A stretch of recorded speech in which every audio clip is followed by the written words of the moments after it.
দাদারা আসে বৌদির কাছে, এসে বলে ওগো শুনছো? বলো শুনছি, বলো। বলছে লক্ষ্মীর ভান্ডারে টাকাটা ঢুকেছে, 100টা টাকা দেবে, একটু পেট্রোল ভরতাম বাইকে। কাকা জেঠা দাদার কিনে একটাও টাকা নাই। এই যে বাংলা মত তৈরি করেছেন না আপনারা, এই বাংলাটাই গোটা পশ্চিমবাংলাটাকে জ্বালিয়ে দিচ্ছেন। যা পরিশ্রম খাটালি করে আসছে এইটাই সব টানিয়ে নিচ্ছেন। তো পেট্রোল ভরার টাকাটা কোথা থেকে পাবে দাদারা? কে এনেছে পরিবর্তনটা? কে এনেছে? মমতা ব্যানার্জি এনেছে, দিদি এনেছে তো। আর ভোট পাবে মোদি? না না, আপনাদের পরিবর্তন শুধু মাননীয় আনেন নাই তো, পরিবর্তন ভাইপোও আনেছে। এই যে দিয়ার নোটারি, এর দাম ছিল 6 টাকা, এখন 7 টাকা।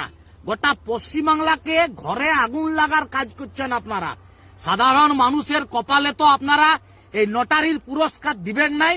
শুধুমাত্র নোটারি কাটা মানে ভাইপোকে রাজা করা। এই নোটারির উপরে, এই ডিয়ার নোটারির উপরে এই তৃণমূলটা টেকে আছে। তাই আপনাদের আর ভাষণ শুনতে মন করে নাই, ভাষণ শুনতে ভালো লাগে নাই। জয় শ্রীরাম।